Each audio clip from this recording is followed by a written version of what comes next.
Midnight, December 25th, somewhere in England, the year 1347. A peacock screams. Not a living peacock. The cooked one, its beak forced open by the cook, a piece of wool soaked in brandy stuffed down its throat and set alight. Blue flames pour from its mouth. The bird has been skinned, roasted, then sewn back into its own feathers. It arrives at the high table like a resurrection, like a fever dream made flesh. This is Christmas dinner. Everything you imagine about a medieval Christmas feast is wrong. The romanticized notion of a clean, cozy celebration where everyone gathered in harmony around a hearth, sharing simple, wholesome food and warm fellowship. It's a complete fabrication. A fantasy constructed by Victorian nostalgia and modern Christmas movies. The reality was stranger, grimier, more hierarchical, more spectacular, and infinitely more disgusting than anything you've pictured. What did they really eat? Who got to eat it? And how clean, or rather, how spectacularly unhygienic, were the practices that brought food from medieval kitchen to medieval mouth? We're about to walk through a Christmas feast as it actually happened in medieval Europe.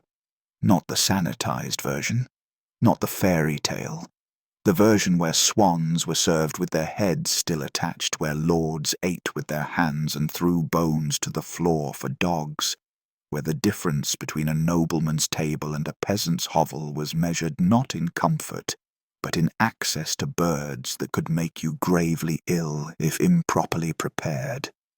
By the end of this journey, you'll understand why medieval people considered certain foods appropriate only for specific social classes, why the Christmas table was less about celebration and more about displaying power. Why food safety was a concept that wouldn't exist for another 500 years. And why, perhaps, you should be deeply grateful for the simple, clean dinner you'll eat this December.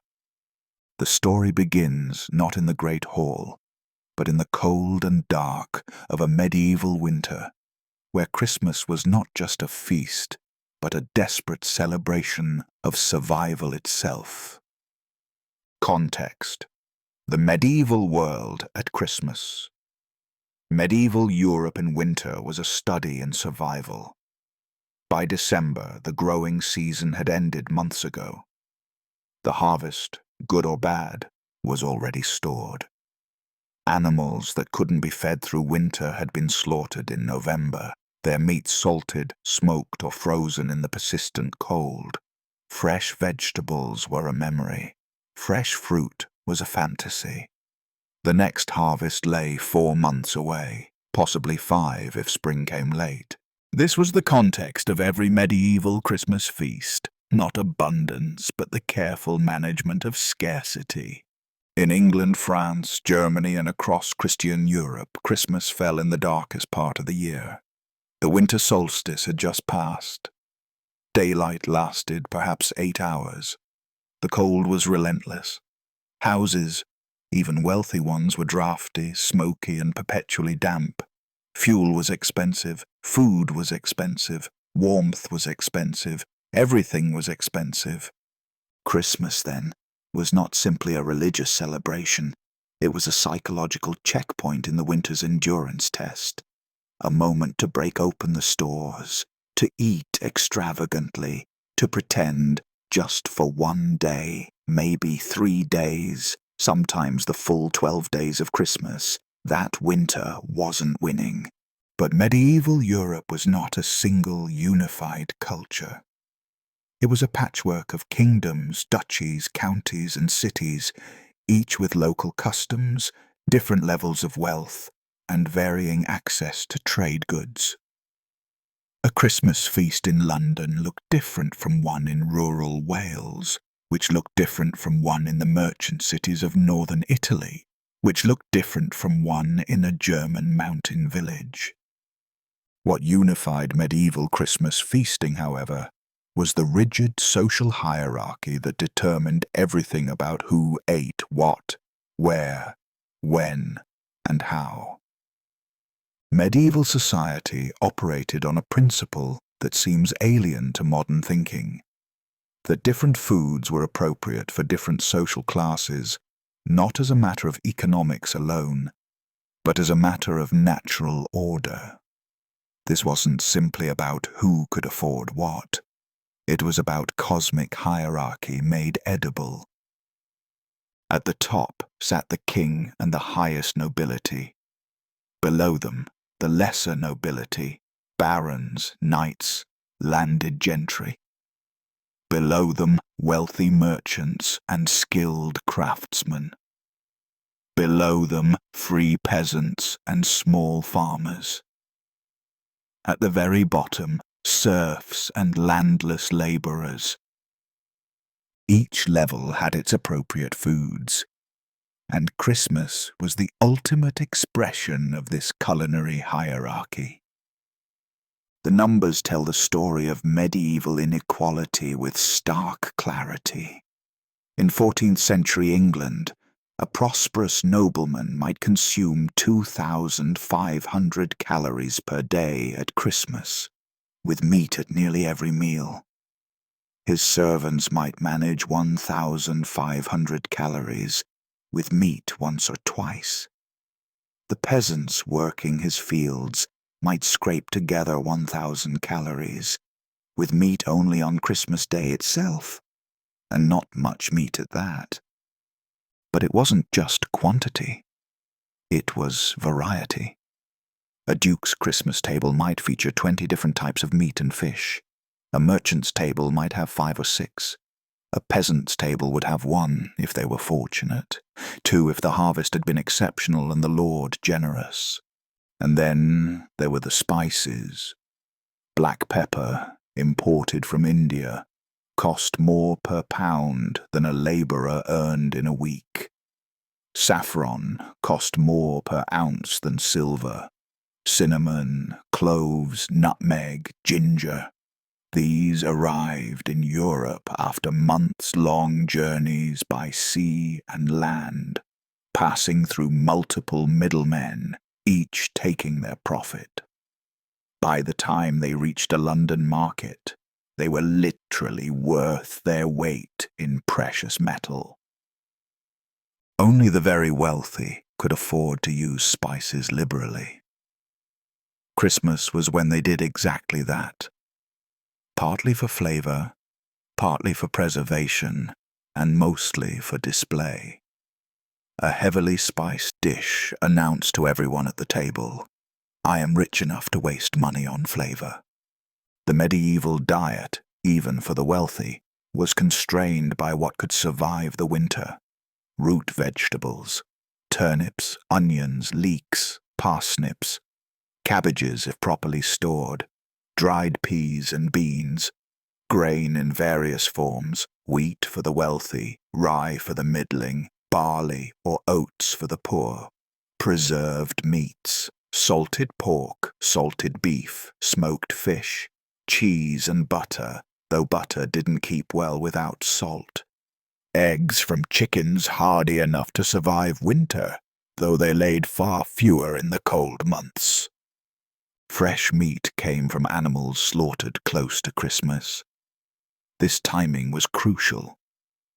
A pig killed in early December might hang in the cold for days, aging the meat while the winter temperatures prevented spoilage too early, and the meat might go bad too late, and you missed Christmas itself. For the nobility, Christmas meant accessing their frozen or salted stores and also preparing fresh kills specifically for the holiday, deer from their hunting parks, wild boar if available, swans, which were royal property, but could be granted by permission, peacocks, which were ornamental birds kept specifically for important feasts, herons, which were considered a delicacy despite tasting, by most accounts, absolutely terrible. The church added another layer of complexity to medieval Christmas eating. The church calendar divided the year into feast days and fast days. Christmas fell at the end of Advent, which was technically a fasting period, though by the late Middle Ages this was often observed more in theory than practice. Still, the dietary rules mattered. On fast days, no meat was permitted. Fish was allowed. This distinction seems simple until you realize that medieval Europe classified animals in ways that seem bizarre to modern thinking. Barnacle geese, for instance, were classified as fish. Medieval naturalists believed these geese hatched from barnacles on driftwood, emerging from the sea rather than from eggs. Since they came from water, they were fish, not fowl, therefore permitted on fast days. The fact that they were clearly birds made no difference. The logic was theological, not biological. Beavers were also classified as fish because they lived in water and had scaly tails. Puffins, another fish, were common on fast-day menus in coastal areas. The medieval mind operated by categories that made sense within their worldview, but seemed completely arbitrary from ours. Christmas itself, being a feast day, had no such restrictions. Everything was permitted, and in noble households, everything was served. But to understand the full shocking reality of medieval Christmas dining, we must enter the great hall itself. We must see who sat where, what they ate, how they ate it, and why nearly every aspect of a medieval feast would horrify a modern health inspector beyond the capacity for speech. The fire is lit, the tables are assembled, the first guests are arriving. Christmas is about to begin. Chapter 1. The Great Hall Hierarchy. The Great Hall of a medieval castle or manor house was not a dining room in any modern sense. It was a multifunctional space that served as throne room, courtroom, reception hall, entertainment venue, and dining area. During Christmas, it transformed into the stage for an elaborate performance of social order. The performance began with the architecture itself. The hall was built to reinforce hierarchy. At one end, elevated on a dais, a raised platform perhaps 6 inches to a foot high, stood the high table. This slight elevation was enough. Those seated at the high table could see everyone in the hall. Everyone in the hall had to look up at them. The symbolism was subtle but absolute. At the high table sat the lord of the manor, or if truly important, the king himself. Beside him, his wife or honored female guest. Then, arranged in descending order of importance, his adult children, perhaps a visiting bishop or abbot, distinguished knights, important guests from other noble families. These people sat in chairs. Actual chairs with backs, some with arms, some with cushions. Everyone else in the hall sat on benches. This distinction mattered enormously. A chair was a piece of furniture that acknowledged your individual importance. A bench was a piece of furniture that treated you as interchangeable with everyone else sitting on it. Below the dais, running perpendicular to the high table or parallel in rows, stood the trestle tables for everyone else. These were temporary structures, planks laid across wooden supports, assembled for the feast and disassembled after. Here sat the lesser nobility, the knights and squires, the wealthy merchants, if this was a town feast, the manor's permanent staff, and in some cases the better-off peasants who worked the lord's land. The seating arrangement was not negotiable. You sat where your social rank dictated. To claim a seat above your station was an insult so profound it could lead to violence. To be placed below your proper rank was an offence that might require formal apology. Christmas feasts at major noble households might involve hundreds of people. A duke's Christmas feast could host 300 guests. A king's feast might reach 700, all of them seated according to precise social calculus, with each person acutely aware of their placement, and standing. The lowest servants stood along the walls or in doorways, waiting to serve, hoping for scraps. They would eat later, after everyone else, from whatever remained. If anything remained. Now, the place settings. This is where modern assumptions begin to crumble. At the high table, each person might have a trencher. In wealthy households, this could be a wooden or pewter plate.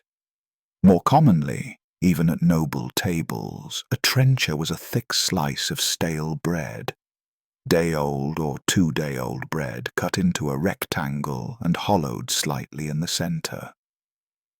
This bread plate absorbed the juices and fats from your food. At the end of the meal, you could eat your trencher, give it to a servant, or toss it to the dogs and poor people waiting outside. Trenchers given to the poor were called the alms trencher and were considered charitable giving. Each person had their own cup, glass for the very wealthy, pewter or pottery for others. They had their own knife. This was their personal knife, carried at their belt, used for eating and for self-defense. There was no such thing as a table knife versus a fighting knife. Your knife was your knife, and they had their own spoon for liquid dishes like soups and stews. What they did not have was a fork. Forks would not become common dining implements in England until the 17th century, 300 years after our 14th century Christmas feast. In Italy, forks appeared slightly earlier, but were considered pretentious and effeminate. Most of Europe ate with knives, spoons, and hands. Mostly hands. You grabbed food with your fingers. You tore meat from bones with your fingers. You dipped bread into sauce with your fingers. You brought food to your mouth with your fingers. This was normal. This was proper. This was how everyone ate, from the king to the peasant. Medieval dining manuals, etiquette books for the nobility, devoted considerable attention to the proper way to eat with your hands. Don't wipe your greasy fingers on the tablecloth. Use the special towels provided. Don't put half-eaten food back on the serving platter. Don't lick your fingers too obviously. Don't stick your fingers in your ears or nose while eating. Don't spit on the table. These instructions were necessary. These behaviors occurred frequently enough to require prohibition. Hand-washing between courses was therefore essential.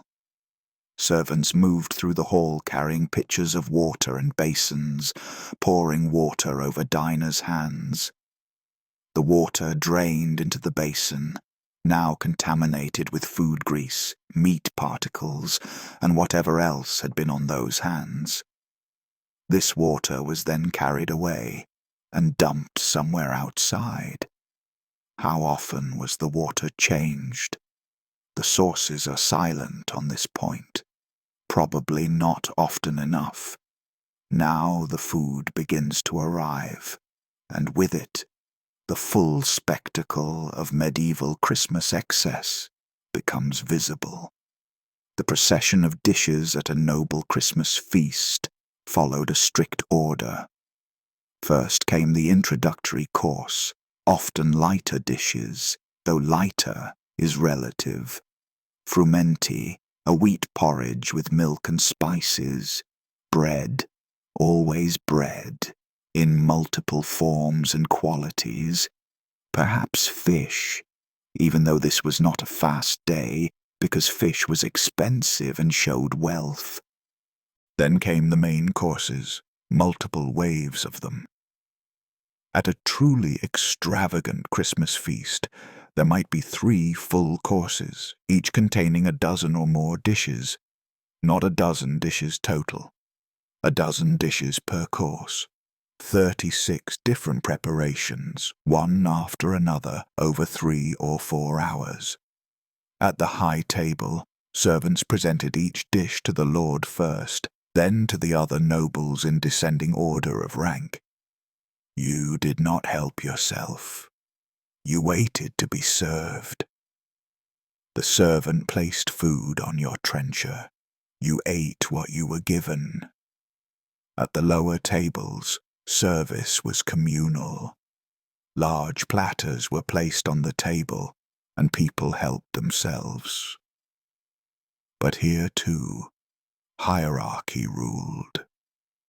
Those seated near the high table received the better cuts. Those at the far end got what remained. And often you shared. Not everyone had their own trencher. Lower status diners frequently shared from a common dish.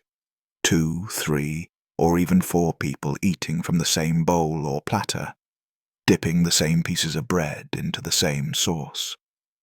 Your meal companions' hands were in your food. Your hands were in theirs.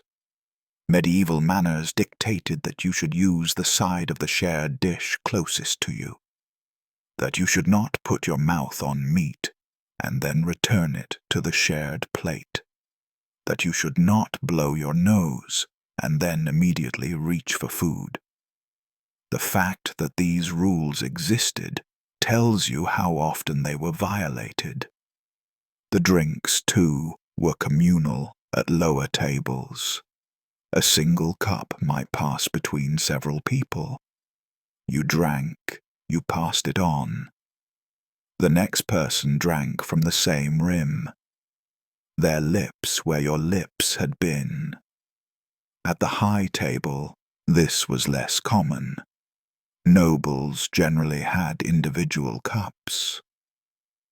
But even here, sharing a cup was sometimes seen as a gesture of intimacy or trust. King and honored guest might deliberately share a cup to demonstrate their bond. The wine itself was not what modern palates would recognize as good. Medieval wine was often harsh, acidic, and prone to spoiling. It was heavily spiced to mask off flavors and potential spoilage. The spiced wine called hippocras, wine infused with cinnamon, ginger, sugar, and other spices, was a Christmas specialty. The spices were expensive, and the sugar even more so. A cup of hippocras announced wealth. Beer and ale were more common than wine for most diners. Medieval ale was thick, nutritious, and mildly alcoholic, around 2 to 3% alcohol by volume. People drank it constantly because water was often unsafe. At a Christmas feast, the ale flowed freely, and drunkenness was not just acceptable, but expected. The hall grew louder as the evening progressed, voices rising, laughter becoming raucous, arguments starting, dogs fighting over bones thrown to the floor, children running between tables, servants struggling to navigate the chaos while carrying hot dishes. This was Christmas dinner in a noble household. a carefully orchestrated performance of social hierarchy, combined with hours of drinking, eating with hands, sharing utensils and cups, in a smoky hall where the floor was literally covered with old food scraps, dirty rushes, and animal waste. And this was the best version of medieval Christmas dining, the cleanest, the most civilized, for the truly shocking details, the bizarre ingredients, the spectacular displays, the preparations that would horrify modern sensibilities. We must look closer at what was actually on those plates. Chapter 2. The Bizarre Ingredients. The swan arrives first, not because it will be eaten first. The order of presentation follows complicated rules of precedence, but because its arrival is theatre, entertainment before cuisine. The bird is massive. An adult mute swan can weigh 15 to 20 pounds.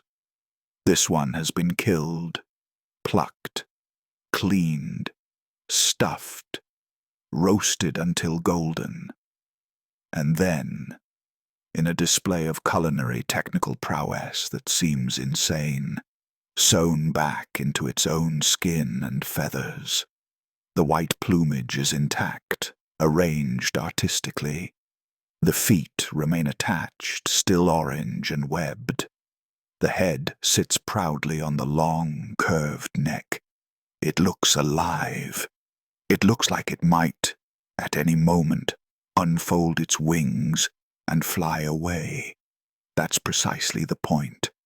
The swan was royal property in England.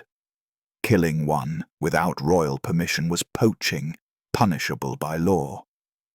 But for Christmas feasts at the highest levels, swans were granted or purchased for spectacular sums. They represented not just wealth, but royal favor. Did they taste good? Accounts vary, but most suggest no. Swan meat is dark, tough, stringy, and has a pronounced gamey flavor that even medieval diners, accustomed to strong-tasting meat, found challenging. The birds were waterfowl that ate fish and aquatic plants, giving their flesh a muddy, slightly fishy undertone. But taste was secondary to display. The swan's purpose was to enter the hall and provoke gasps, conversation, and envy. Mission accomplished. After sufficient admiration, the bird was carved. The carving itself was another ritual, performed by a specialized servant called a carver, using particular knives and following specific techniques. Different social ranks received different parts. The lord might receive breast meat. Lesser nobles received leg or wing. The swan's skin and feathers, now greasy and inedible, were discarded or fed to hunting dogs. The swan was not alone in its theatrical presentation. Peacocks received the same treatment, roasted and refeathered, their iridescent plumage creating a rainbow shimmer in candlelight. Herons, large wading birds, were served similarly, though their meat was even less palatable than swan. Chronicles describe heron as tough, fishy, and requiring extensive spicing to be remotely edible. But nobility ate herons, not despite their poor taste, but because of their rarity and the skill required to hunt them. A heron on your Christmas table said, "I have hawks trained to hunt wading birds. I have servants skilled enough to prepare them. I am wealthy enough to eat things that taste terrible simply because I can." Then came the cockentrice, a dish that exists at the intersection of culinary skill and absolute madness. A cockentrice was a mythical creature stitched together from real animals. Typically, the front half of a pig was sewn to the back half of a chicken, or the front of a chicken to the back of a pig. Each half was roasted separately, then joined with needle and thread, creating a chimeric beast that confused the eye and delighted guests who appreciated elaborate jokes. Why? Because medieval nobility loved displays of creative excess. They loved conversations that began, "Have you seen what Lord Berkeley served at Christmas? A pig chicken, can you imagine?" Other mythical beasts appeared on Christmas tables. A helmeted cock was a rooster prepared to look like a warrior, with bacon strips arranged as armor. Entire pies might be shaped like castles, with pastry walls and towers.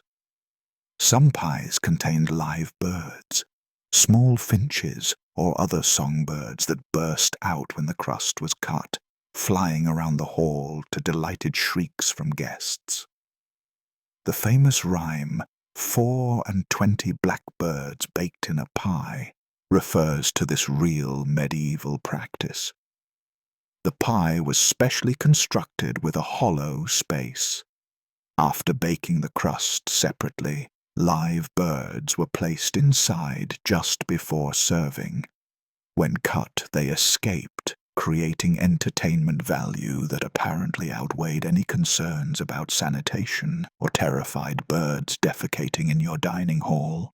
Beyond display birds, the Christmas table featured meats that would disturb modern Western sensibilities, though were perfectly normal in medieval context. Porpoise. Yes, the marine mammal.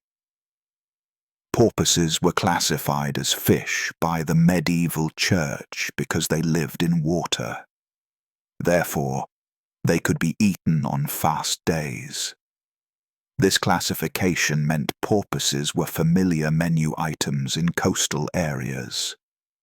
Their meat was dark, rich, and oily, essentially marine mammal beef. At Christmas, porpoise appeared as a delicacy, often roasted or prepared in elaborate sauces. Whale meat, similarly classified as fish, appeared on tables of coastal nobles. Whale was more common than you might expect. Medieval Europe had active whale hunting, particularly for smaller species.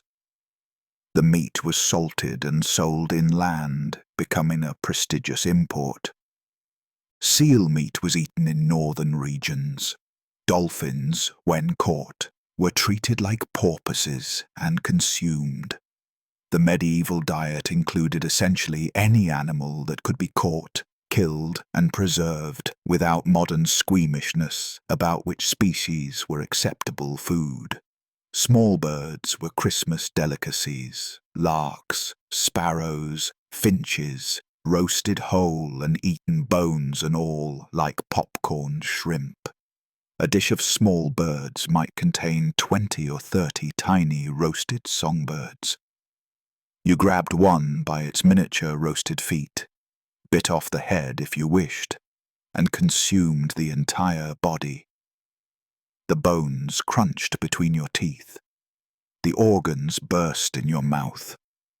This was considered elegant dining. Special sauces accompanied the birds, typically thick, heavily spiced sauces made from wine, breadcrumbs, and expensive spices. You dipped your tiny bird, ate it, reached for another. Lampreys, eel-like fish with circular mouths full of teeth, were treasured delicacies. King Henry I of England allegedly died from eating a surfeit of lampreys. Too many lampreys, too rich. His system couldn't handle it. The very food that killed a king remained a prized Christmas dish. Lampreys were prepared in wine, spices, and their own blood, creating a rich, dark sauce that contemporaries praised as delicious and modern recreation suggest is intensely metallic and fishy. Rabbit and hare were common but prepared in ways that seem excessive to modern cooking. Entire rabbits might be skinned, spiced, wrapped in bacon or pastry, roasted and served in thick sauces. The goal was never simplicity. The goal was transformation, taking something ordinary and rendering it unrecognizable through elaborate preparation. Venison, deer meat, was prized but strictly controlled. Deer lived in royal forests or noble hunting parks. Poaching a deer carried severe penalties, including mutilation or death. Christmas venison on your table proved you had access to aristocratic hunting grounds, either because you were aristocracy or because you had connections to them. The deer itself was usually male, killed during autumn hunting season and hung to age.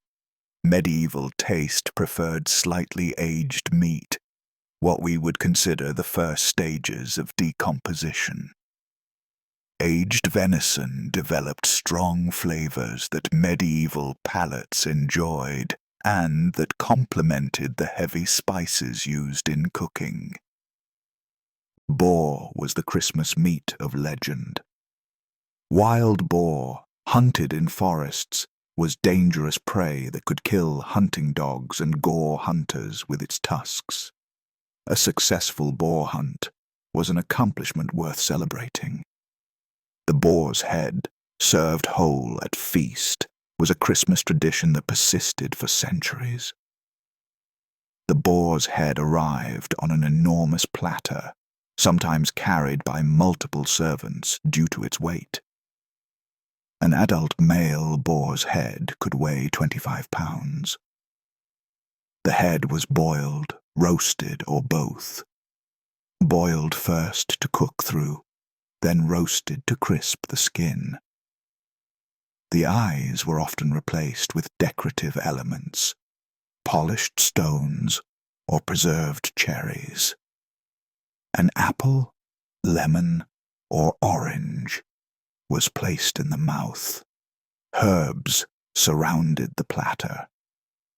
Medieval Christmas carols exist celebrating the boar's head. The boar's head in hand bare eye, bedecked with bays and rosemary. The song described the processional entry of this prized dish, accompanied by singing and ceremony. Was the boar's head eaten? Partially. The cheeks contained tender meat. The tongue was considered delicious.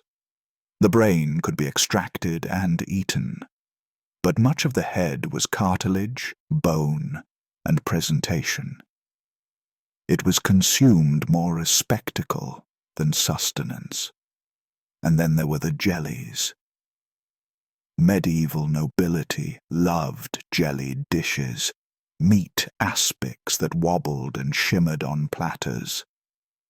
These were made by boiling animal parts, feet, ears, snouts, tails, cartilage, until their connective tissue dissolved into the liquid, creating natural gelatin. The liquid was then flavored with spices, wine, or vinegar mixed with shredded meat, and left to cool and set. The result was a translucent or semi-translucent mass, quivering and glistening, sometimes molded into elaborate shapes. Jellies impressed medieval diners for the same reason molecular gastronomy impresses modern diners. They demonstrated technical skill and transformed familiar ingredients into something strange and unexpected. Fish jellies were common. Eel jelly was particularly prized. eels being naturally high in the oils and tissues that produced good gelatin. A successful eel jelly was firm enough to hold its shape, but soft enough to cut with a spoon, quivering at the slightest touch. To modern tastes, these dishes sound horrifying. Quivering masses of congealed meat juice and animal parts. But in a medieval winter when everything was preserved, smoked, salted, or dried, a jelly represented fresh preparation. It could only be made close to serving time. It proved your meat was recently prepared, your kitchen skilled, your feast elaborate. Beyond the meats, medieval Christmas tables featured vegetables, but in limited quantity and treated with suspicion. Vegetables were peasant food. They grew in dirt. They were common and cheap. Serving vegetables at a noble feast was borderline insulting unless they were transformed through elaborate preparation. Peas might appear, but cooked into a thick pottage and flavored with expensive spices to elevate them. Onions were acceptable because they could be prepared in complex wine sauces. Leeks were similar, but raw vegetables? Never. A salad? Unthinkable. Medieval medicine held that raw foods were dangerous, unbalanced in their humors, and needed cooking to be safe for human consumption. Fruits appeared mostly in dried, preserved, or cooked forms. Dried figs and dates imported from the Mediterranean were expensive treats. Apples and pears, if available, were baked into pies or stewed with sugar and spices. Fresh fruit at Christmas was nearly impossible. Nothing fresh remained except perhaps some stored apples if properly cellared. Sugar, barely known in early medieval period, had become available to the wealthy by the 14th century, though it remained astronomically expensive. Sugar was imported from Middle Eastern and Mediterranean sources, arriving as hard cones that required grating or crushing. A pound of sugar cost approximately the same as a good sheep. Christmas sweets, therefore, were reserved for the absolute wealthiest tables. Sugared almonds, candied ginger, subtleties, elaborate sugar sculptures shaped like castles, animals, or mythological scenes, meant to be admired before being broken and eaten. The sugar work at a royal feast might take skilled confectioners weeks to create. One particularly elaborate Christmas dish was the Greta pie, a massive pie that could contain multiple types of meat, all cooked together in layers. A recipe from the 15th century describes a pie containing a pheasant, 2 partridges, 2 pigeons, 2 rabbits, 2 herons, 6 fowl, and an unspecified number of smaller birds, all baked together in an enormous pastry crust measuring 3 feet across. The labor to create such a pie was immense. The meats were partially cooked first, then layered with spices, fruits, and sometimes hard-boiled eggs.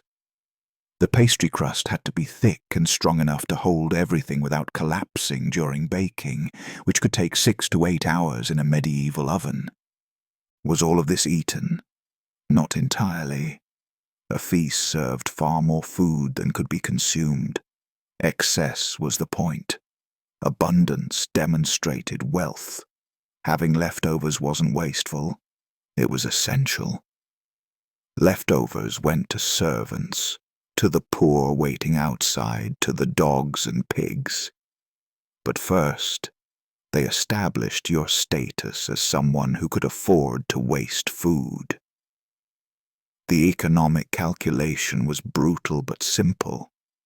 In a world where most people struggle to get enough calories, the ability to serve more food than anyone could eat proved you controlled surplus. You controlled labor. You controlled land. You controlled power. And you proved it by roasting peacocks. Chapter 3. Preparation and Kitchen Chaos. The kitchen begins work before dawn.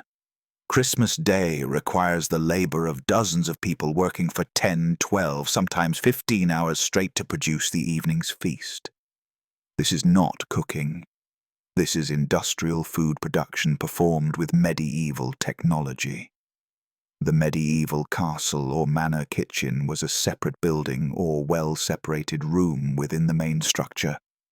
This was essential. The fire risk was too great. The smoke production too intense. The smells too overwhelming.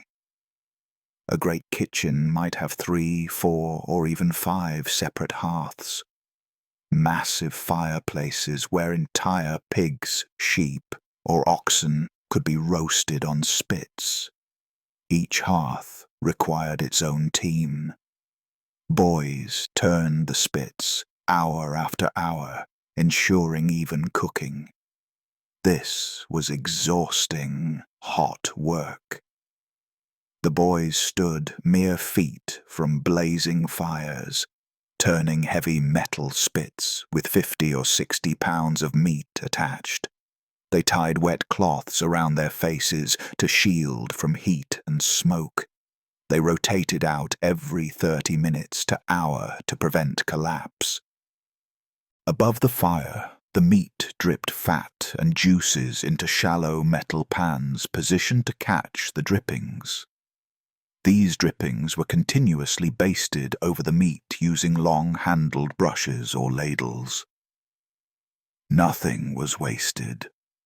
The drippings would later become sauce base, be mixed with bread for side dishes, or be saved as cooking fat. The smell was overwhelming. Roasting meat, burning wood, smoke, human sweat, and something else, something unpleasant. Medieval kitchens were not clean by any modern standard. Smells accumulated. The stone walls held odors. The floor rushes contained spilled food, blood, and waste. Dogs prowled for scraps. Rats were common enough that kitchen cats were considered essential staff. The preparation area was carnage. Large wooden tables, scarred from years of knife work, held animal carcasses in various stages of butchery. Birds being plucked, feathers everywhere, floating in air like snow. Rabbits being skinned, the skin pulled off in one piece, inside out. Fish being gutted, intestines sliding out, scales flying. Blood everywhere. On the table, on the floor, on the cook's hands and aprons. The cooks themselves were skilled professionals, but skill didn't mean clean. Their hands were in constant contact with raw meat, cooked meat, spices, vegetables, dough, and their own faces when they wiped away sweat. They wore aprons, but aprons weren't washed daily, possibly not washed weekly. An apron accumulated the stains of continuous work, blood, grease, flour, sauces, until it became stiff with layers of organic material. Modern health inspectors would shut down a medieval kitchen within minutes of entry. Medieval kitchens failed every sanitation standard we consider basic. Cross-contamination between raw and cooked foods. No temperature control except near the fire or away from the fire. No hand-washing beyond rinsing in communal basins. No food storage beyond "this was killed today" or This was preserved weeks ago. Yet they produced food that didn't immediately kill people. How? Primarily through cooking everything thoroughly. Medieval recipes called for extended cooking times. Meat was boiled, then roasted, or roasted, then boiled. Sauces were boiled. Pies were baked for hours. The combination of heat and heavy spices, many of which have antimicrobial properties, likely killed most pathogens, not all. Food poisoning was common, but common enough that people survived it and moved on. The spices themselves were prepared on site. Whole spices needed grinding. Saffron threads needed steeping. Cinnamon sticks needed grating. This work fell to specialized kitchen servants who did nothing but spice preparation. A Christmas feast might use a pound of pepper, hundreds of peppercorns requiring individual crushing in mortar and pestle, hours of grinding for a single spice. The pastry work alone employed multiple people. Every pie crust was made from scratch. Flour, lard or butter, water, salt, mixed by hand, kneaded until proper consistency, rolled out with wooden pins on flour-dusted tables. A major feast might require 20, 30, 40 individual pies and pastries, each one hand-formed. The ovens were separate from the hearths, large bread ovens built into walls, heated by building fires inside them, then raking out the coals and placing food on the hot stones. Temperature control was entirely by experience and intuition. You put your hand in the oven. If you could hold it there for a count of 10, the temperature was right for bread. 8 counts meant it was hotter, suitable for meat pies. Experience taught what each count meant. This meant many items were overbaked or underbaked. A slightly burned crust was normal. Dough that remained gummy in the center was common enough. You ate it anyway, you were grateful for it. The logistics were staggering. Everything required planning days or weeks in advance. Animals were selected for slaughter based on size, age, and availability. Fresh kills happened 1 to 3 days before the feast, to allow meat to age slightly but not spoil. Preserved meats came out of storage, barrels of salted pork, smoked sausages hanging from rafters, dried fish in stacks. Vegetables came from storage cellars, root cellars where turnips, parsnips, onions and cabbages survived winter in cold darkness. Grain came from granaries, measured out in precise quantities. Water came from wells, carried in buckets by servants who made dozens of trips daily. And the volume was immense. A feast for 300 people might require 12 full sheep, 6 pigs, 4 deer, 20 geese, 40 chickens, 100 pounds of fish, 60 loaves of bread, 30 gallons of ale.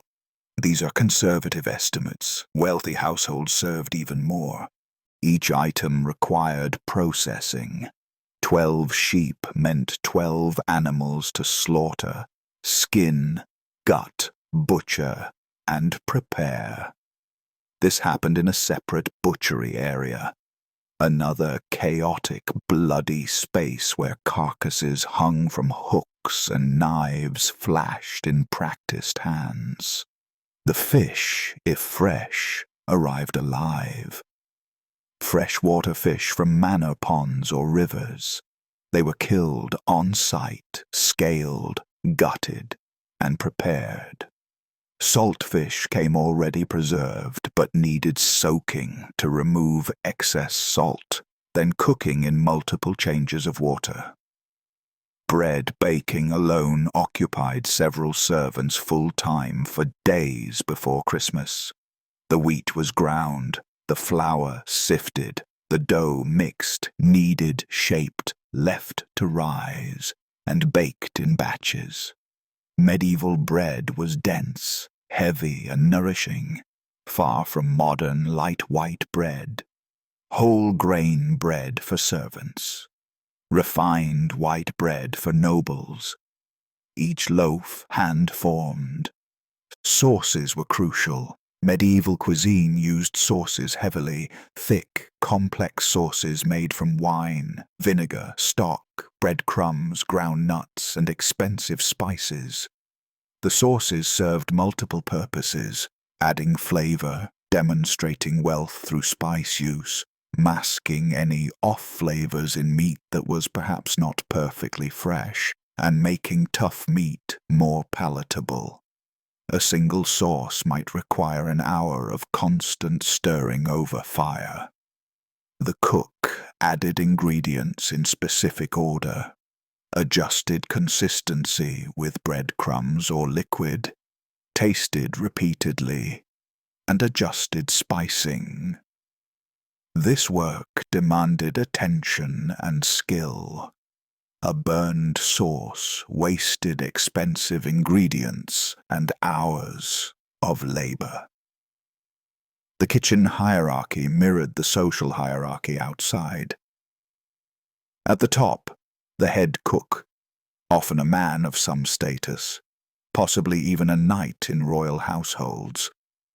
Below him, specialized cooks for different dishes. Below them, general kitchen servants.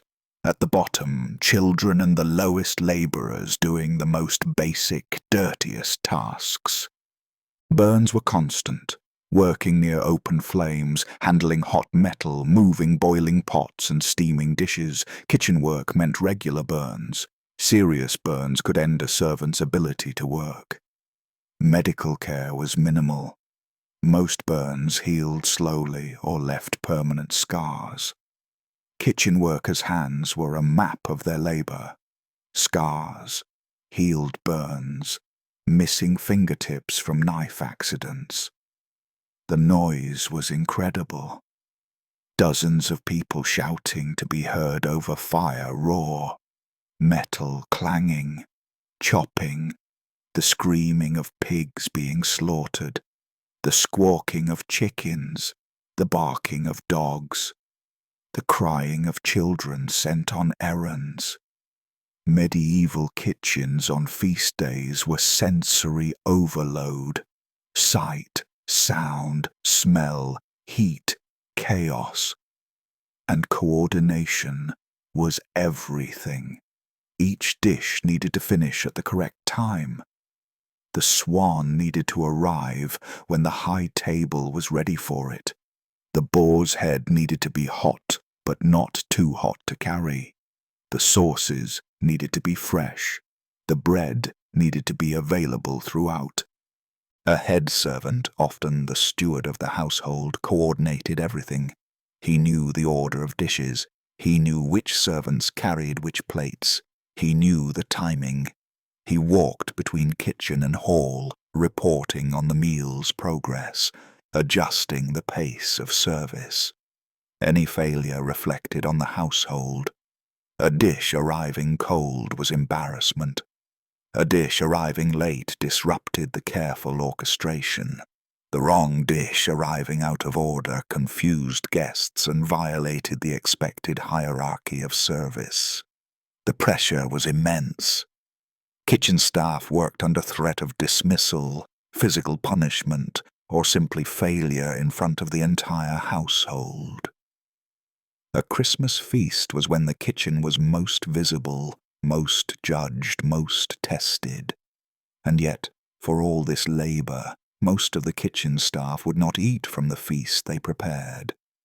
They would eat later, from what remained, if anything remained. The kitchen workers who spent 15 hours preparing hundreds of pounds of food might end the night with scraps and exhaustion. This was the reality behind every spectacular dish that entered the great hall. Behind every roasted peacock with its feathers intact. Behind every elaborate sauce. Behind every perfect pie. Dozens of people working in heat, smoke and blood, their hands scarred, their clothes filthy, their labor invisible. But the nobility at the high table never saw the kitchen. They never knew the burns. They never heard the screams of slaughtered animals or smelled the accumulated filth of kitchen work. They saw only the finished product, arriving as if by magic, each dish more spectacular than the last. And they judged it harshly, if anything was imperfect. Now, let us leave the kitchen's chaos and return to the hall where the feast continues. But not at the high table this time. Instead, we turn our attention to the other Christmas celebrations happening simultaneously across medieval Europe, the meals of common folk who experienced Christmas very differently from the nobles we've been observing. Chapter 4. The Common Folk's Christmas. 3 miles from the castle where nobles feast on swan and peacock, a different Christmas unfolds. Here, in a village of 20 families, Christmas means a day off from work and perhaps, enough food to feel truly full, just once. The village is not picturesque. It is cold, muddy, and smells of animal waste mixed with wood smoke and human habitation. The houses are single-room structures with thatched roofs, wattle and daub walls, and dirt floors covered in straw. Each house shelters a family of 5, 6, sometimes 8 people, plus whatever animals they've brought inside for warmth. Chickens, a pig if they're fortunate, perhaps a goat. There are no windows, only shuttered openings that let in cold air along with light. The fire burns in a central hearth, but there's no chimney. Smoke rises through a hole in the roof or simply seeps through the thatch. Everyone inside exists in a perpetual haze of smoke that stings eyes and coats lungs. This is home for the majority of medieval Europe. While we've focused on noble feasts because they were documented and spectacular, 90% of people lived like this. Their Christmas was the true medieval Christmas for most who experienced it. What does this family eat on Christmas Day? First, understand what they've eaten the week before. Daily meals for peasants consisted primarily of bread, dark bread made from barley, rye or oats, sometimes mixed with peas or beans if grain was scarce. This bread was dense, coarse, sometimes containing sawdust or bark when grain ran low. It filled the stomach but provided limited nutrition. Pottage, a thick soup or stew, appeared at most meals. This was whatever could be thrown into a pot. Dried peas or beans, onions, leeks, cabbage, turnips, sometimes a bit of salted pork fat for flavor. Pottage was the backbone of the medieval peasant diet. It was cheap, filling, and could be kept simmering continuously, with new ingredients added as available. Meat was rare. A peasant family might eat meat once a week if fortunate, more likely once a month. When they had meat, it was typically salted pork, bacon, or occasionally chicken if a hen stopped laying. Fresh meat was a luxury most peasants experienced only a few times a year. Dairy provided some variety. Cheese, hard cheese that kept well, butter in small amounts. Milk if they owned a cow or goat, though milk was often converted to cheese for preservation. eggs from chickens, though winter production dropped dramatically. Vegetables appeared seasonally. In summer and fall, peasants had access to cabbage, onions, leeks, peas, beans, turnips. By December, these were either consumed or carefully stored. Fresh vegetables were memories, dried peas and beans, stored turnips and onions, perhaps some preserved cabbage. Drink was ale. Weak ale made at home, slightly alcoholic, safer than water. Peasants drank ale morning, noon and night. Children drank ale. Everyone drank ale. Water was risky. Ale was essential. This was normal life. Christmas brought one change: permission to feast. Even the poorest peasant tried to mark Christmas with special food. This might mean killing a chicken that had stopped laying, slaughtering the pig that had been fattened all year for exactly this purpose, opening the small store of better flour, wheat flour, not the usual barley or rye, to bake white bread just for Christmas. In our village, one family has a pig. They've fed this pig scraps and waste all year, fattening it for December. On Christmas Eve, the pig is slaughtered. This is not easy. Pigs are intelligent and vocal. The killing is loud, messy, and requires multiple people. The pig knows something is wrong and resists. Once killed, the pig is butchered immediately. Everything is used. The blood is caught for black pudding, blood sausage made with oats and fat, tied in intestines. The organs become the family's Christmas Eve meal. Liver, heart, and kidneys cooked quickly while still fresh. The meat is divided, some for Christmas Day, some to be salted for the weeks ahead, some traded to neighbors for other goods. This family will eat fresh pork on Christmas, an almost unimaginable luxury. Roasted pork with the skin crisped, fat that melts on the tongue, meat that isn't salted, isn't dried, isn't months old. Fresh meat. This is their Christmas miracle. Other families are less fortunate. Their Christmas meal might be a goose, purchased from the manor, or trapped from wild flocks. Goose is fatty, greasy, strong-tasting, but it's meat, and it's Christmas. One goose feeds a large family if supplemented with bread and pottage. Those without money for goose or pig might have chicken. At least it's fowl. At least it's something different from the endless pottage and bread. The poorest families, landless laborers, the elderly without family support, widows with children, might receive charity from the manor. The lord of the manor, as part of his Christmas generosity, often distributed food to the poor.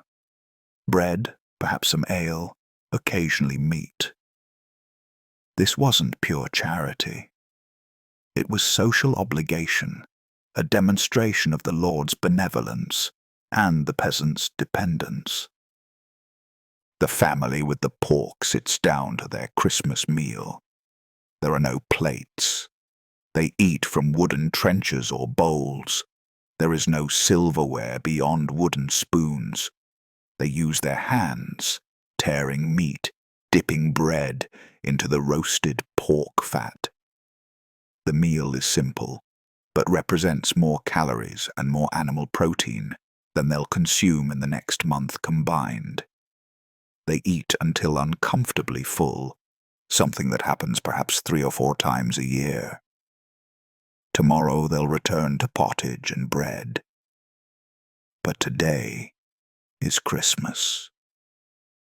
The children receive special treatment. Perhaps a small sweet, a piece of dried fruit, a bit of honeycomb if the family keeps bees, a bite of gingerbread if they trade it for spices. These treats are so rare that children remember them for years. There's singing, Christmas carols, simple folk songs in the local language, not the Latin of church services. Songs about the nativity, about winter, about warmth and food and family. The songs are repetitive, easy to learn, passed down through generations. Everyone sings, even those who can't sing well. It doesn't matter. It's Christmas. Later, they attend church. The village has a small church.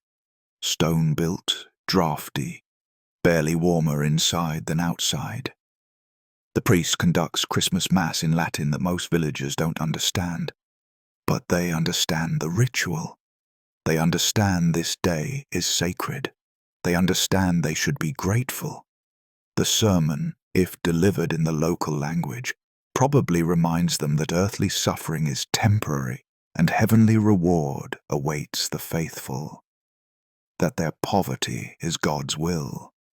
That the social order, lords above, peasants below, reflects divine design. Some believe this sincerely. Some question it privately. Most are too focused on survival to spend much energy on philosophical questions. Christmas is a good meal and a day of rest. That's enough. In the evening, the village gathers for communal celebration.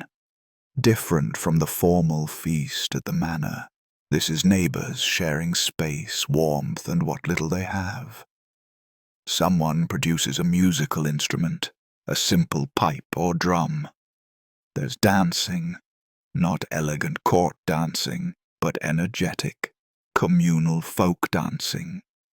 Everyone participates regardless of skill.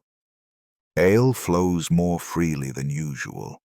Someone has brewed extra for Christmas, or the manor has distributed ale as part of their holiday generosity. By evening's end, many are drunk. Drunkenness isn't shameful, it's celebration. It's forgetting, briefly, how hard everything is. Compare this to the noble feast happening simultaneously 3 miles away. The nobles dined on swan, peacock, venison, boar, elaborate sauces, expensive spices, fine wine, and multiple courses over 4 hours. The peasants shared 1 pig among 20 families, ate with their hands, drank weak ale, and called it the feast of the year. The contrast is so stark it's almost incomprehensible to modern thinking. The same society, the same day, the same religious holiday, completely different experiences. Yet for the peasants, this was still Christmas, still special, still a day to remember. They weren't necessarily miserable. This was life. This was normal. By their standards, a Christmas with meat was a good Christmas. Many had known worse. Across medieval Europe, millions of families experienced Christmas this way. Some better. Prosperous farmers might have more meat, better bread, even a bit of spiced wine. Some worse. The truly destitute might receive only charity scraps, if that. The Christmas feast we romanticize, the image of medieval Christmas in movies and books, was real only for perhaps 5% of the population. The other 95% experienced something closer to our village family, with their single pig, their smoky house, their simple celebration. And even this was luxury compared to what many had. At least this family had a pig. At least they had a house. At least they could spare a day from work. In bad years, Christmas was just another cold day where you hoped to find enough food to survive until spring. But now, let us return to the castle, to the nobility, to the feast that continues. Because we have not yet discussed the most disturbing aspect of medieval Christmas dining, the shocking lack of hygiene that characterized even the finest noble households. Chapter 5. Hygiene and Health Hazards. The floor of the great hall is covered in rushes, long reeds or grasses cut from wetlands and strewn across the stone floor. These rushes serve multiple purposes: insulation against cold stone, cushioning for feet, and absorption of spills. The problem is that rushes weren't changed nearly often enough. In a well-managed household, rushes might be replaced every month or two. In poorly managed households, they might remain for 6 months, even a year. And they absorbed everything that fell on them. Spilled wine and ale, dropped food, grease from meat, vomit from drunk guests, blood from kitchen work, human and animal urine. Because yes, in a crowded feast where people drank heavily and toilets were distant or non-existent, accidents happened. And dogs lived in the hall. They pissed on the floor constantly. The rushes became layers of organic decomposition. Old rushes compressed under new rushes. The smell was persistent, a combination of decay, fermentation, animal waste, and whatever was spilled most recently. Dogs were everywhere during feasts. They weren't pets in the modern sense. They were working hunting dogs that also served as waste disposal. Nobles threw bones and unwanted food directly to the floor. Dogs rushed in, fought over the best pieces, and consumed whatever hit the ground. This happened continuously throughout the meal. A noble finishes with a bone. He throws it behind him or to the side. A dog grabs it immediately. Another dog challenges. They snarl and snap at each other's feet from the diners. Sometimes they fought directly under the table, between people's legs. Occasionally, dogs were kicked away from the table if they became too aggressive or annoying, but mostly they were tolerated, even encouraged. They cleaned up. They consumed waste that would otherwise rot in the rushes. The dogs themselves were not clean. They rolled in carrion outside. They ate feces, their own and others. They had fleas, ticks, worms. They carried parasites, and they wandered freely through the hall, between diners, rubbing against legs, leaving traces of their outdoor activities on everything they touched. At the lower tables, drinking cups were shared. We've mentioned this, but consider the implications. A cup passes from person A to person B to person C to person D and back to person A. Each person drinks from the same rim. Each person's lips touch where others' lips touched. Person A might have gingivitis, inflamed, bleeding gums, common in medieval Europe due to poor dental care. Person B might have a cold. Person C might have recently vomited from drinking too much. Person D might have any number of communicable diseases. And the cup just circulates, no washing between users. When the cup was eventually washed, perhaps once during the feast, perhaps at the end, perhaps not until the next day, it was rinsed in a communal water basin. the same basin used for washing hands, the same basin where food particles, grease, and other contaminants accumulated.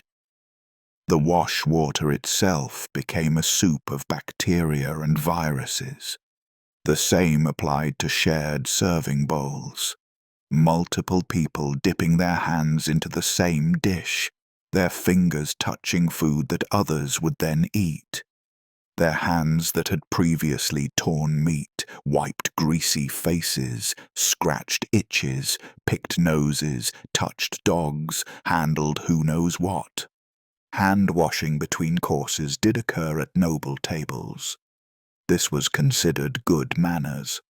A servant brought a pitcher and basin, poured water over your hands, and caught the runoff in the basin. But consider, that water poured over your hands didn't magically remove all bacteria. Medieval soap existed but wasn't commonly used at tables. Washing was just water, maybe scented water for the very wealthy. Your hands were less greasy after washing, but they weren't sterile. Not remotely. And then your hands went right back into food, right back to touching shared dishes, right back to your mouth. The food itself came from kitchens we've already described, kitchens where cross-contamination was constant, where meat was butchered on the same surfaces used for bread, where cooked food was placed on surfaces that had just held raw meat with only a cursory wipe in between. The trencher, the bread plate, became increasingly disgusting as the meal progressed. It started as hard, stale bread. By the end of multiple courses, it had absorbed meat juices, fat, wine, sauce, and whatever else had been placed on it. The bread was soggy, greasy, stained with different colors from different dishes, and then many nobles ate their trencher. They consumed this bread that had been their plate for 2 hours, soaked in all the juices of their meal, or they gave it to servants, or threw it to dogs. The trenchers given as alms to the poor waiting outside, this was considered charity. The poor received soppy, greasy bread that had been someone's plate. They accepted it gratefully because it was food and they were hungry. But from a sanitation perspective, this was consuming the contaminated surface that had held multiple dishes. Meat itself was often served at temperatures we would consider unsafe. Medieval kitchens couldn't maintain consistent heat. A roast might be perfect near the fire, but undercooked in the center. Poultry especially, chickens, geese, might not reach proper internal temperature throughout. Food poisoning was common enough to be unremarkable. Medieval people regularly experienced digestive distress, vomiting, diarrhea. Some of this was food poisoning. Some was parasites from undercooked pork or fish. Some was simple indigestion from consuming large quantities of rich food after subsisting on simple fare most of the year. They didn't understand bacteria or viruses. They knew certain foods sometimes made people sick, but they attributed this to bad humors, improper balance of hot and cold foods, divine punishment, or bad luck. The concept that tiny organisms living on food and surfaces could cause disease wouldn't develop for another 400 years. Parasites were universal. Intestinal worms affected perhaps 90% of medieval population. You had them. Your neighbors had them. The king had them. Worms were just part of life. They came from undercooked pork, from contaminated water, from general lack of sanitation. You lived with them, possibly took herbal remedies that sometimes helped, and accepted their presence. Sanitation facilities were primitive even in castles. Latrines were simple stone seats with holes. The waste dropped down, sometimes into a pit that was eventually emptied, sometimes into the moat surrounding the castle, sometimes directly onto the ground below castle walls. In winter, these latrines were freezing. The stone seat was ice cold. The facilities were drafty. Toilet paper didn't exist. People used rags, old cloth, hay, or leaves, depending on availability and social class. These materials weren't always clean or soft. During a long feast, people needed to relieve themselves. Walking to the latrine meant leaving the warm hall and venturing into cold corridors or outdoor facilities. Many people, especially the drunk, the elderly, or the desperate, simply went elsewhere, behind a curtain in a corner in the courtyard. Servants eventually cleaned these messes, but not immediately. Chamber pots existed for wealthy individuals in private chambers, but in the Great Hall, there was no discreet option. If you had to go, you had to leave. And if you were too drunk to make it, accidents happened. The rushes absorbed it. The smell added to the general atmosphere. By late in the feast, hygiene had completely broken down. People were drunk. Hands weren't being washed anymore. Food was being handled carelessly. The floor was a disaster. The air was thick with smoke, breath, body odor, and alcohol fumes. Medieval people bathed infrequently by modern standards. Bathing was difficult. Water had to be heated, which required enormous amounts of fuel. Tubs had to be filled and emptied, requiring servants and time. Public bathhouses existed in towns, but they weren't universally accessible or safe. The wealthy might bathe monthly. The poor might bathe a few times a year, perhaps more in summer when rivers were warm, rarely in winter. Body odor was ubiquitous. Everyone smelled. You were nose-blind to your own smell and accustomed to everyone else's. Clothing wasn't washed frequently either. Undergarments, if you had them, might be washed occasionally. Outer garments were brushed, aired out, perhaps sponged with water if they got truly filthy, but not laundered in any modern sense. The same feast clothes worn tonight would be worn again and again, accumulating stains, smells, and perhaps vermin. Fleas were everywhere. In the rushes, in clothing, in beds, on dogs, on humans. Everyone had flea bites. They itched constantly.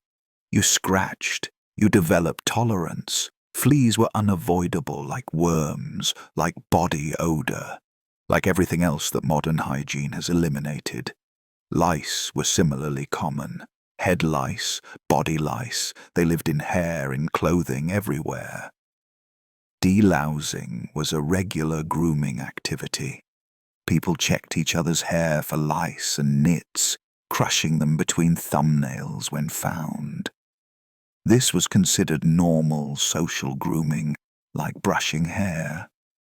The food on the table, all that spectacular display, those expensive dishes, was prepared and served in conditions that would horrify any modern person. Yet medieval people ate it and generally survived. Their immune systems were tested constantly. They built tolerance to lower levels of food safety. They got sick frequently, but usually recovered. The feast's leftovers, and there were always leftovers, became the next day's meals for servants, or were distributed to the poor. The same food that had been on nobles' trenchers, that had been picked over, that had sat in the warm hall for hours, was given away. The poor accepted it gratefully. Food was food. A piece of bread soaked in noble's meat juice was better than no bread. A bone with scraps of meat remaining was a treasure. They took these scraps home, cooked them again in pottage, fed their families. This cycle of food from noble table to servant to poor ensured nothing was completely wasted. But it also meant the poorest people ate the most contaminated food. They had the highest rates of food poisoning, parasites, and disease, partly because they lived in worse conditions, partly because they ate everyone else's cast-offs. Disease spread easily through medieval populations. With no understanding of germ theory, no effective quarantine procedures, and close living conditions, anything contagious moved through communities rapidly. A feast where hundreds of people gathered sharing cups and dishes, touching shared food, was an ideal disease transmission event. The Black Death that would devastate Europe later in the 14th century spread partly through such gatherings. People infected others before they showed symptoms. By the time someone felt sick, they'd already exposed everyone at the feast. But tonight, the feast continues. Most diners remain unaware of the invisible dangers surrounding them. They don't know about bacteria. They don't know the floor rushes are breeding grounds for pathogens. They don't know the dog licking their hand carries parasites. They don't know their immune systems are fighting constant battles against the environment they inhabit. They know only that this is Christmas, that the food is rich and plentiful, that the ale flows freely, that for one night in the middle of winter's darkness there is warmth and abundance and celebration. And if they get sick tomorrow, well, people often got sick after feasts. Too much rich food, too much drinking. The body's humours thrown out of balance. A day of fasting and herbal remedies would restore equilibrium. This was normal. This was expected. The medievals weren't stupid. They weren't unaware that their lives were harsh and dangerous. They simply didn't have the knowledge or technology to change it. They did the best they could with what they understood, and sometimes the best they could do still involved throwing bones to dogs on a floor covered in decomposing organic matter while drinking from cups shared by people who might be carrying any number of diseases. This was medieval Christmas. Not quite the romantic vision we've inherited, but real in ways that fantasy never captures. The climax, when feasting went wrong. Not all medieval Christmas feasts ended well. The very excess that defined these celebrations, the abundance of food, the heavy drinking, the crowd of people in close quarters, created conditions for disaster. Some disasters were small-scale and personal. A drunk noble insulted another's honor. Swords were drawn. Blood was shed over a perceived slight about seating arrangements or serving order. Medieval pride was easily wounded, and medieval justice was swift and violent. Feast brawls were common enough that they appeared regularly in chronicles and court records. Other disasters were larger. Food poisoning affected multiple guests when meat went bad but was served anyway. Fires started when drunken guests knocked over candles, or when kitchen blazes spread beyond control. Structural collapses occurred when temporary galleries built to hold spectators couldn't support the weight. But perhaps the most instructive disaster, the feast that best captures everything shocking and wrong about medieval dining, occurred at a royal Christmas celebration in the late 14th century. The details come from multiple contemporary accounts, and while historians debate some specifics, the general truth is well documented. The king, let's call him that, though his identity matters less than the event, decided to host the grandest Christmas feast his kingdom had ever seen. Invitations went to 700 noble guests plus their servants and attendants, bringing the total to well over 1,000 people. The feast would last 3 days, with multiple meals daily, each more spectacular than the last. The preparations began months in advance. Grain was stockpiled. Animals were selected from across the kingdom. Spices were imported at enormous expense. Dozens of additional servants were hired temporarily. The royal kitchen, already large, wasn't sufficient, so temporary outdoor cooking areas were constructed. The quantities were staggering. 300 oxen, 200 pigs, 600 sheep, 3,000 chickens, 500 geese, 2,000 fresh fish, 7,000 eggs, 200 barrels of wine, 500 barrels of ale. These numbers come from the records of the royal steward, who tracked expenditures. This was just the start. Exotic items were added: peacocks, swans, herons, porpoises, special fruits, sugar sculptures, elaborate pies. The feast began on Christmas Eve with a relatively modest meal, only 6 courses. Christmas Day brought the main event, a feast planned to showcase the kingdom's wealth and the king's generosity. The first course went smoothly. Dishes arrived properly heated, properly timed. The nobles were impressed. The second course continued well. The third course began to show strain. Some dishes arrived lukewarm. Kitchen staff were struggling to maintain pace. By the fourth course, problems became obvious. Some dishes arrived half-cooked, others were burned. The coordination was breaking down. Too many fires, too many dishes, too many servants getting in each other's way. The temporary kitchen areas weren't properly organized. Communication between kitchen sections failed. Then came the disaster. A massive roast, an entire oxen ceremonially prepared, was ready in an outdoor cooking area. It needed to be carried approximately 100 yards to the great hall. The beast weighed several hundred pounds. A team of 6 servants positioned themselves to carry it on a reinforced spit. The ground was muddy from days of foot traffic and December weather. One servant slipped. The spit tilted.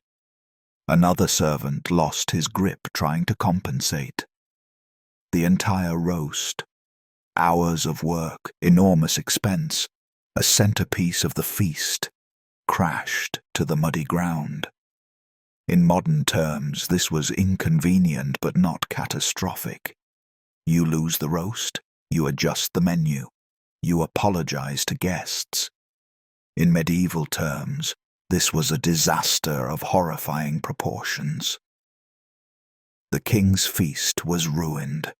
his display of wealth undermined. His steward and head cook would face severe punishment, possibly execution, certainly dismissal and public humiliation. The servants made a fatal decision. They picked up the muddy roast. They brushed off the worst of the dirt. They carried it to the kitchen, and they served it, covered in sauce, hidden by garnishes, the mud obscured by elaborate presentation.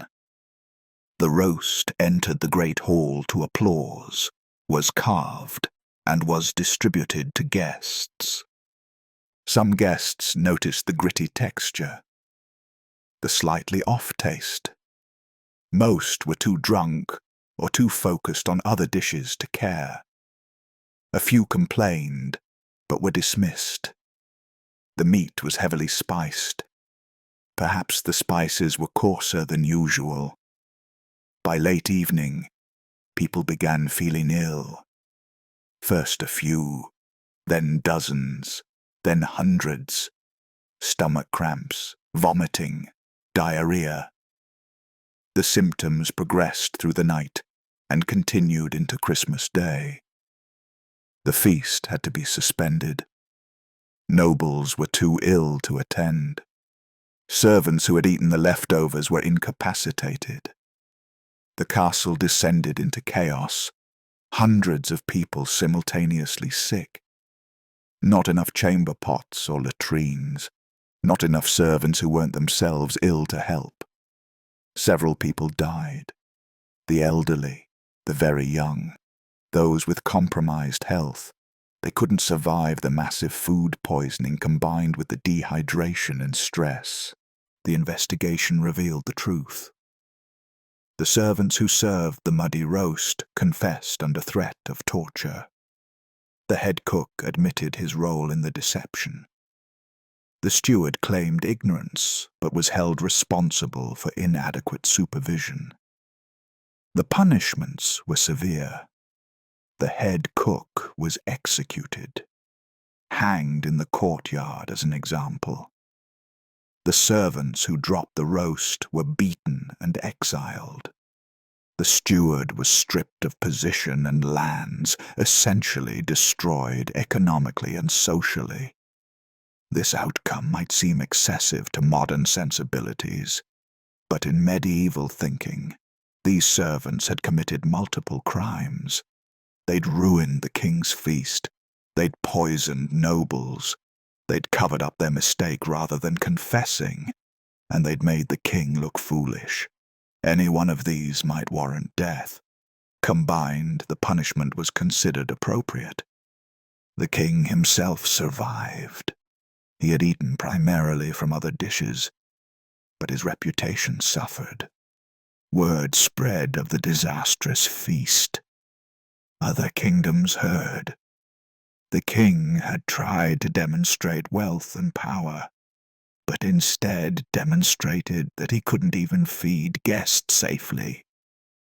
This story, and several versions of similar stories from different kingdoms and different years, illustrates everything we've discussed about medieval Christmas feasts: the insane scale and excess, the army of laborers required, the desperate pressure to deliver spectacle, the shortcuts taken when pressure mounted, the complete absence of modern food safety understanding, the severe consequences when things went wrong, and the rigid social hierarchy that meant servants died for failures, while nobles merely got sick.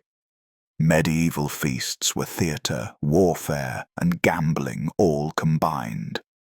Theatre because they were performances of power.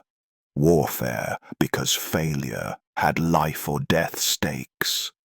Gambling because so much could go wrong, food could spoil, kitchens could burn, guests could fight, weather could prevent guests from arriving.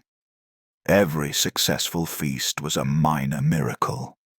Every spectacular dish represented not just wealth, but also the successful coordination of dozens or hundreds of people over weeks or months. And when feasts succeeded, they created memories that lasted lifetimes. Chronicles described them in detail. Songs celebrated them. They entered the cultural consciousness as examples of proper lordly behavior, proper celebration, proper Christmas. When they failed, they also entered the chronicles as cautionary tales, as scandals, as disasters that ruined reputations and ended lives. The Christmas feast we've been examining, this extravagant, unhygienic, hierarchical, spectacular event, represented the medieval world in microcosm. Everything that defined medieval society appeared at the feast. Rigid social classes, religious observance mixed with pagan tradition, abundance for few and scarcity for many, spectacular display masking brutal realities, and the ever-present proximity of death and disaster. And yet, people cherished these feasts. They looked forward to them all year. They told stories about them afterward. They judged their own lives' success partly by the feasts they attended or hosted. Because for all the filth, for all the excess, for all the shocking practices we've uncovered, these feasts provided something medieval people desperately needed. A break from winter's darkness, a moment of abundance in a world of scarcity, a celebration that affirmed life in the face of ever-present death. The feast is ending. The final dishes are cleared. Guests begin departing or retiring to chambers. The hall empties slowly, leaving behind the debris of celebration. And perhaps, in the quiet of early morning, we can reflect on what we've learned. Aftermath and legacy, the meaning of medieval Christmas. Dawn breaks over the castle. The great hall lies silent, except for a few servants beginning clean-up. The fires have burned to embers. Most guests sleep off the previous night's excess. The dogs gnaw bones in corners. The rushes are trampled and soiled beyond recognition. This scene repeated across medieval Europe every December 26th. The feast ended. Normal life resumed. The spectacular display of wealth and power dissolved into morning light and practical necessity. What did medieval Christmas feasts accomplish? What purpose did all this excess serve? On the surface level, they fulfilled religious obligation. Christmas celebrated Christ's birth, and celebration involved feasting. The Church taught that feast days required special observance, and for medieval Christians, observance meant eating the best food available and sharing with those less fortunate. The distribution of leftovers to the poor, the charity given to tenants and servants, the tradition of opening the Lord's Hall to the community, these practices enacted Christian teachings about generosity and caring for the less fortunate. Even if the charity was modest and the social hierarchy remained intact, the feast created moments of exchange between social classes that otherwise rarely interacted. On a deeper level, Feasts reinforced social order. The seating arrangements, the differential food quality, the elaborate displays available only to the wealthy. All of this demonstrated and justified the social hierarchy. You sat where your rank dictated. You ate what your status allowed. You watched as those above you enjoyed luxuries you could never access. This wasn't accidental.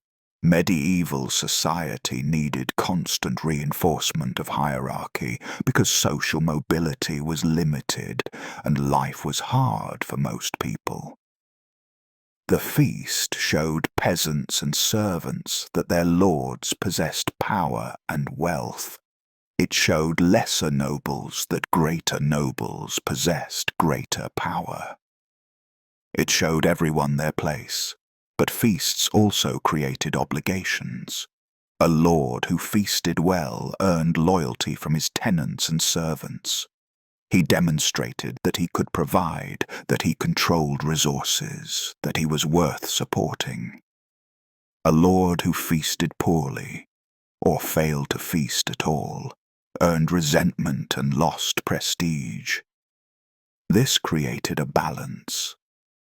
The nobility could display wealth and power, but they also had to share that wealth, at least symbolically. They had to feed their people. They had to distribute charity. They had to maintain the social contract that kept society functioning. The excess we've examined, the bizarre ingredients, the spectacular displays, the shocking hygiene, existed within a specific historical context. Medieval Europe was a world of limited resources, harsh climate, constant threats of famine and disease, and rigid social structure. Within this world, Christmas feasts served multiple simultaneous purposes. Economic. They redistributed wealth from nobles to servants and peasants through employment, wages, and charity. They supported entire industries: animal husbandry, grain growing, spice trade, brewing, cooking, serving. Social. They created moments of shared experience across social classes. Everyone knew it was Christmas. Everyone participated in some version of the feast. The shared cultural knowledge of feast customs created community bonds. Political. They demonstrated power. A successful feast showed that a lord could command resources, organize labor, feed hundreds. This demonstrated his right to rule, his capacity to protect and provide for his people. Psychological. They provided relief from winter's hardships. December was dark, cold, and frightening. Food was scarce. Warmth was precious.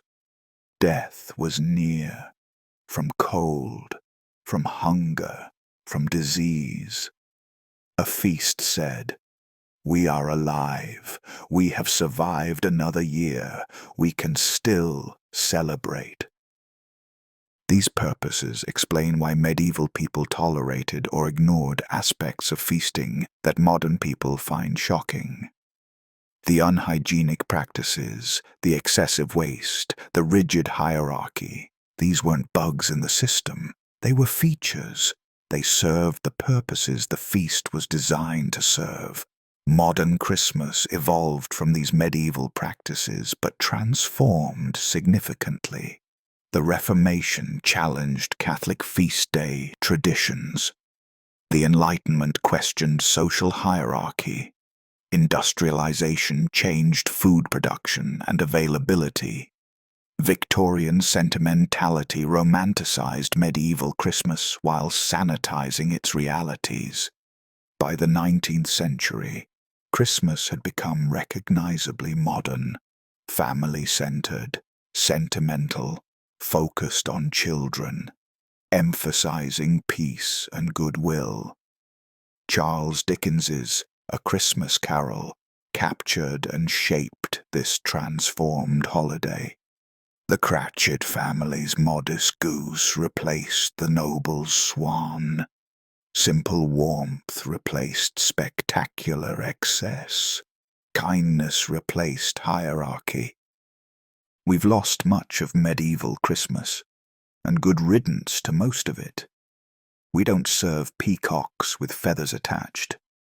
We don't throw bones to dogs on our dining room floors. We wash our hands with soap. We understand food safety. We don't maintain rigid social hierarchies at our dinner tables. But we've also lost something more subtle. Medieval Christmas existed within a community context that modern Christmas often lacks. Everyone in a medieval village or manor participated in some aspect of the feast. Preparation involved dozens or hundreds of people.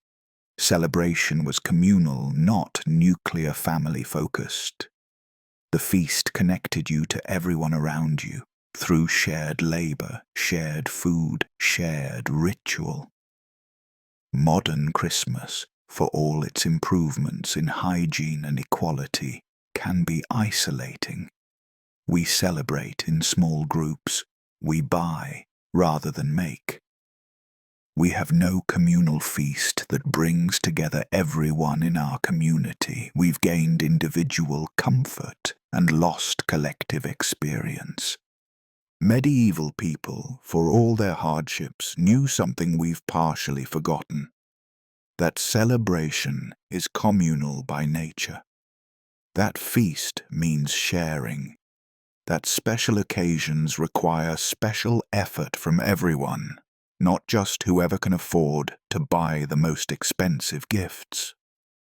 The shocking truth of medieval Christmas dining isn't just the unhygienic practices or the bizarre ingredients or the rigid hierarchy. The shocking truth is that despite all these disturbing elements, medieval people created something meaningful. They built traditions that survived centuries.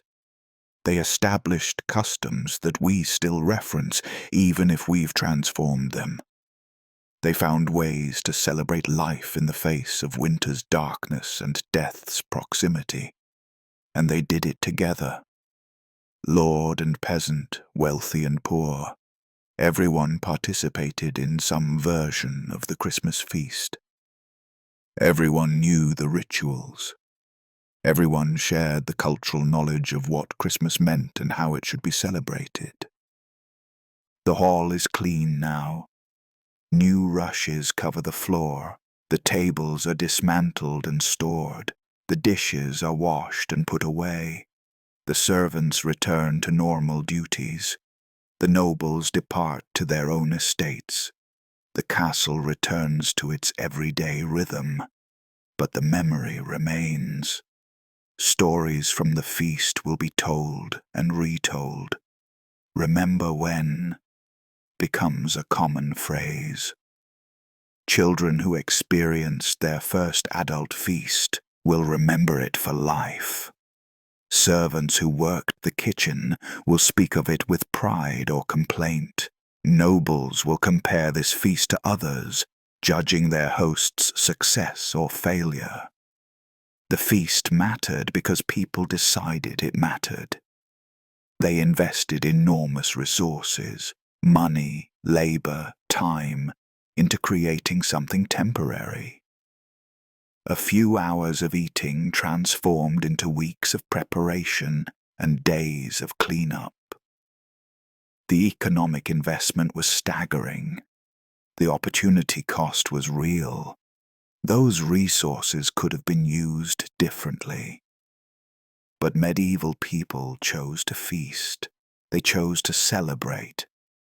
They chose to mark Christmas as special, different, worthy of extraordinary effort.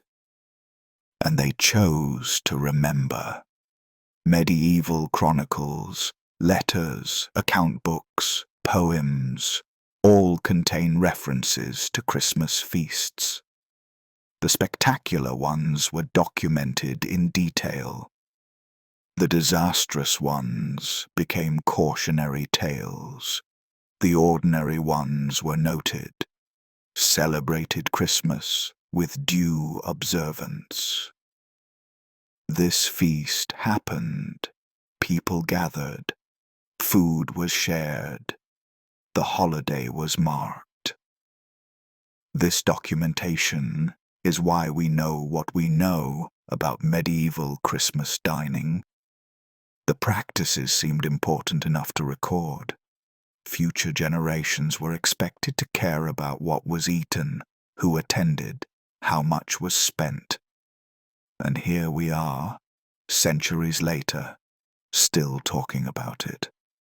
Still fascinated by the bizarre practices and shocking contrasts. Still trying to understand what Christmas meant to people who lived in such a different world. Perhaps the final shocking truth is this. Despite all the differences, despite the filth and hierarchy and excess, medieval Christmas served the same basic human need that Christmas serves now. The need to mark time's passage, to celebrate survival, to gather with others, to share food and warmth in darkness and cold, to affirm that life continues, that community matters, that we're not alone. The feast ends. The season continues. Winter is not over. January and February lie ahead, possibly the hardest months. But Christmas has passed. The darkest days are behind. The sun begins, almost imperceptibly, to return. Spring is still distant, but no longer impossible to imagine. Medieval people knew this rhythm intimately. They lived by seasonal cycles in ways we no longer do. Christmas marked a moment in that cycle. Midwinter, the turning point, the feast in darkness before the slow return of light. They celebrated with what they had. They made it special through effort, not money alone. They included everyone, even if unequally. They created rituals that connected them to the past and would be passed to the future. And they ate with their hands, off bread plates, in smoky halls, surrounded by dogs and dirt, and all the shocking realities we've examined. Because that was normal. That was life. That was the best they could create with what they knew and what they had. And so the night settles over the medieval world. The feast is memory now. The hall is quiet. The fires burn low. Another Christmas has passed, recorded in chronicles and memories, remarkable for its excess or its disasters, or simply for having happened at all. The candles gutter. The darkness is complete. But morning will come. Life continues. The story sleeps. And perhaps so should we.